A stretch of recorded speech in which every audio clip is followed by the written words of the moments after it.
इनका सबसे पहला रूप है शैलपुत्री। शैलपुत्री अर्थात पर्वतराज हिमावन की पुत्र। इनका वाहन वृषभ है और इसी कारणवश इन्हें वृषारुधा के नाम से भी जाना जाता है। नवदुर्गा का दूसरा रूप है ब्रह्मचारिणी। ब्रह्म अर्थात तपस्या, चारिणी अर्थात आचरण करने वाले।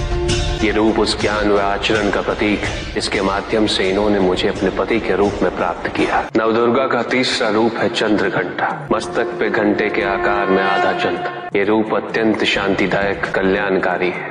विभिन्न प्रकार के अस्त्र और शस्त्र इनकी 8 भुजाओं में सुसज्जित है। इनका तीसरा नेत्र सदैव खुला रहता है। चंद्रघंटा का वाहन सिंह है। ये युद्ध करने हेतु सदैव तत्पर रहती है। इनकी आराधना करने से निर्भीकता और वीरता के साथ ही सौम्यता और विनम्रता का विकास निश्चित है। ये जो मृत्यु देती वो सुख कारक और निर्भय अवस्था में होती है। इनकी मंद मंद हंसी से संसार का जन्म संभव होता है। यह है नवदुर्गा का चौथा रूप जिसे कुष्मांडा के नाम से जाना जाता है। अष्टभुजा, शस्त्रधारिणी, व्याघ्रवाहिनी, हिरण्यवर्णा। केवल यही है जो सूर्य के भीतर लोक में वास करती है। 10 दिशाएं इन्हीं से आलोकित है। जिनकी कृपा से मूर्ता विज्ञान सागर में परिवर्तित हो जाती वो है स्कंद माता अर्थात तुम्हारी माता।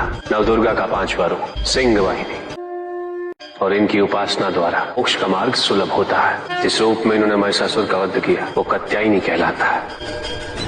इनकी आराधना करने से अर्थ, धर्म, काम और मोक्ष फलों की प्राप्ति होती है। श्याम रंग, खुले केश, एक हाथ में लोहे का कांटा और एक में खड़ग, जिनका आशीष शुभों का कर्ता और कारक है।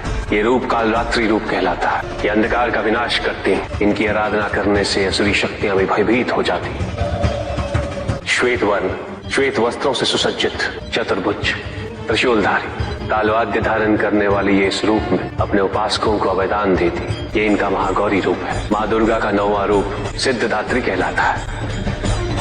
प्रकम्य, अशित्व, ये 8 सिद्धियां केवल इन्हीं की कृपा से प्राप्त हो सकती। मेरा अर्धनारीश्वर रूप इनके सिद्धदात्री रूप की ही देन है।